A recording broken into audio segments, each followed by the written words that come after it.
to give back to God. You're doing it. You got it. Erica, You got good job.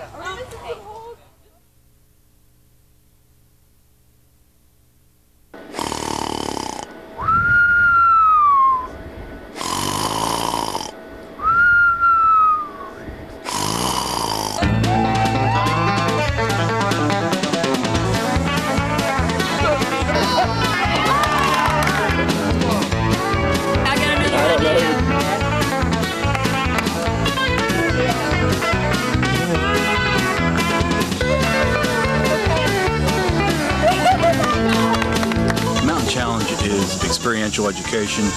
It's a lot of the things that you hear and learn here are no different than what you might hear and learn in the classroom, except the situation is different.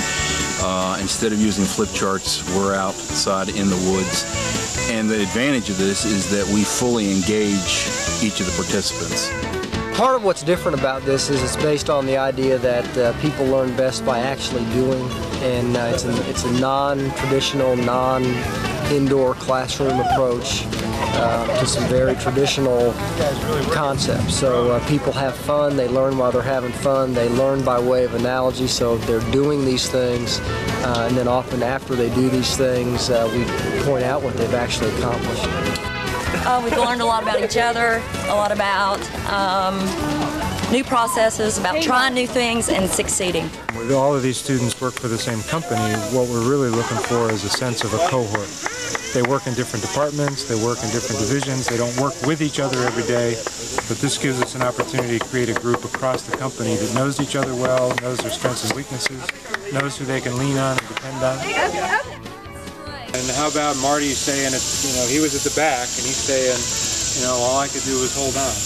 Can you all relate to that experience? Mm-hmm. We want people to have fun and enjoy doing what they're doing, but there is a real-world application to this. The exercise that's behind me right now is a communications exercise where people are blindfolded and they're having to walk across a log and they're having to depend upon one another, and they encounter a whole lot of obstacles and the leaders can't talk to them. So what happens is that they get very frustrated. The people at the end of the line don't know what's going on.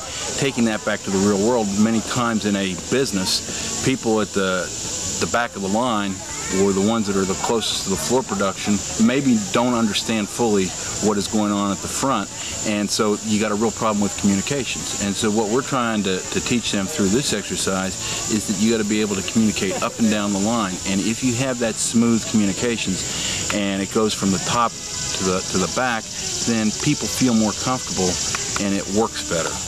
And the idea would be, when you find yourself struggling, even though you may be getting close to your performance goals, you don't have to struggle that much. There's a better way. There are a lot of takeaways, and some of them depend on the outcome of the group, but sort of some frequent takeaways that people get from this are things like the importance of truly depending on each other and working as part of a team or part of a group. And truly they begin to understand the concept of trust. They understand the idea of problem solving, and that regardless of how important planning and strategic planning is, there comes a time where problem solving is crucial. They also come to understand the notion of perseverance and putting forth an individual best effort.